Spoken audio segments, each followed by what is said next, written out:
তোদের জমিদার বাড়ি আর কত দূর বলতো?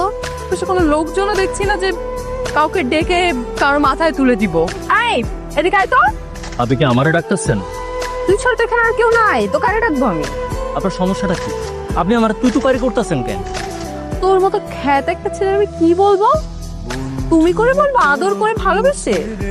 তুই কি এই গ্রামের জমিদার সাহেবকে চিনিস? এখন এই ব্যাগ লাগেজ কষ্ট করে মাথায় করে নিয়ে ওই জমিদার বাড়িতে রেখে দেবে, ওকে? ঠিক আছে? আর তোর জন্য বকশিস আছে। আর আপনার এই যে ব্যাগ পত্র যা যা আছে এগুলো কষ্ট করে আপনার মাথায় তুলে তারপর হইতে পারে আপনি জমিদারের বংশধর। গ্রামের মানুষগুলো আপনার কি মনে হয় সব আপনাদের গোলাম? আপনি মানুষের সম্মান দিতে শিখেন। দাদু ভাই তুমি যাও ফ্রেশ হয়ে রেস্ট নাও। রাজন রেস্ট করেন, তার আগে বিচার করতে হবে তোমার।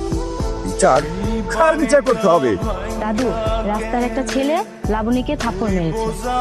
ওর এত বড় সাহস, জমিদারের নাতনির গায়ে হাত করে! চলুন, দাঁড়িয়ে আছিস কেন? দেখ খুলি বের হা, ওই ছেলেকে খুঁজে পুকুরের মধ্যে আমার কাছে নিয়ে আসবি।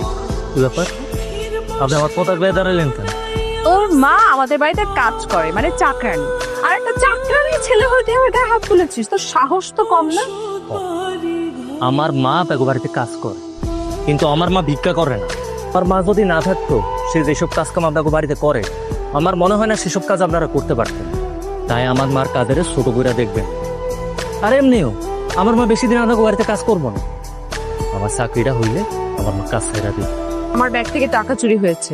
আমারও ব্যাগ থেকে টাকা চুরি হয়েছে। আমি জানি এই টাকাগুলো তুই নিয়েছিস। ভালোই ভালো বলছি, টাকাগুলো ফেরত দে।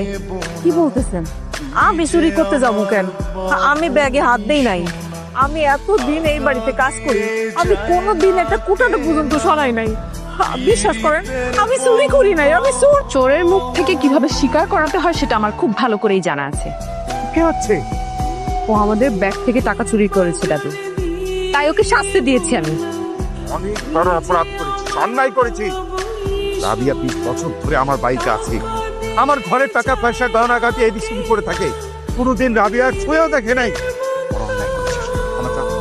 আমি ওর কাছে মাফ চাইবো না, যদিও মরেও যায় তাও না। রাকিব ভাই, জমিদারের নাতনি খালা ধাক্কা দিয়ে ফালাই দিছে। জমিদারের নাতনি এত বড় সাহস, ধাক্কা দিয়ে আমার মার কপাল ফাড়াই দিচ্ছে। মা, তুমি ঘরে যাও, ঘরে গিয়ে আরাম করো। আমি এখন যাবো গিয়া জমিদারের নাতির ইচ্ছা মতো পিড়ামো।